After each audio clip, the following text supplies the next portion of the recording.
Hey folks, it's the daily Landsblog, but make that Landsblog plural. Not that we're doing two today, but we got three Landsbergs. Core. It's more than It's your three of them birthday. here. Yes, it Well, sure I mean, there's is. three Landsbergs as a part of this. Your sister is, of course, she's directing this. You look so short. I look so short? So this is your birthday. Yes, it is. Yes, it is. And I guess what I want to know, since this is a mental health chat, that, I mean, you're now in the house that you grew up in, right? Yep. And I remember a lot of times when I would come into your room and you would be fraught with anxiety. Oh, yeah. So that... Not much has changed. Well, so I guess what I want to know is how are you doing with that? And what has changed and how have you been able to cope with it? I'm better. Not perfect. I don't think I'll ever be perfect, but I'm better. And I don't think you ever are fully healed. I think you just kind of get better and learn to have better days. But yeah, I'm pretty good. So, but also, you know, as an adult, you're able to, at least to some extent, rationalize your fears, right? Like you can... Sort. Yeah, I mean, I experience the same thing, but But it's... they're fears, and fears are really not rational, so I do the best I can. And what was your big fear? Puking. Right. All the time. Right. Not puking all the time. I think but my you're- sister puked. Want to zoom in on the spot where you puked No, on the floor 'cause over people there? are over there. There's a spot where she puked on the floor over there, and then I remember he was on the phone talking to someone and said, "Oh my God, I gotta go! My daughter's barfing!" And then I started mid, yelling at him. Mid heaving of chunks, you go, "Don't tell her I'm barfing!"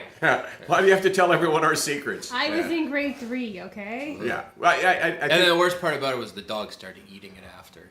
yeah. Well, I guess it depends whose perspective. Yeah. It's pretty good from Whistler's standpoint. Whistler was the name of our beloved family pet. Sorry, Brando. You are beloved as well.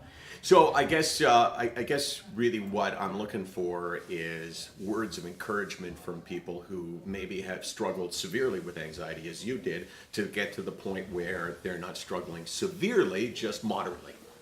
You got to talk to people. I think you have to make sure that people understand what your problems are. I think people need to understand why you may not be the same as you were when you weren't suffering from anxiety.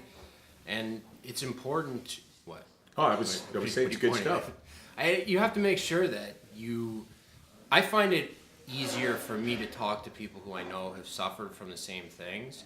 Sometimes when you talk to someone who had no idea what you're talking about, they may want to listen, but sometimes you may hear it and they may not absorb it the same way as someone who has suffered from it. Okay, so let's make this part 1 of 2, okay? Sure. So you wrap this up, I'll tell you the lines and you say them. That doesn't mean I have to come back tomorrow. That means we're going to pretend like you're coming back tomorrow, but the truth is we'll be here today. I have to get a wardrobe change. No, we could do the same thing. So you look to camera and say we're here 24 hours a day, 364 days a year. We're here 24 hours a day, 364 days a year. Now sell the last line. We're here because, and you fill in the blank. We're here because what? We're here because I don't know. Yeah. This is the house where I grew up in. And That's I why came we're back for my birthday.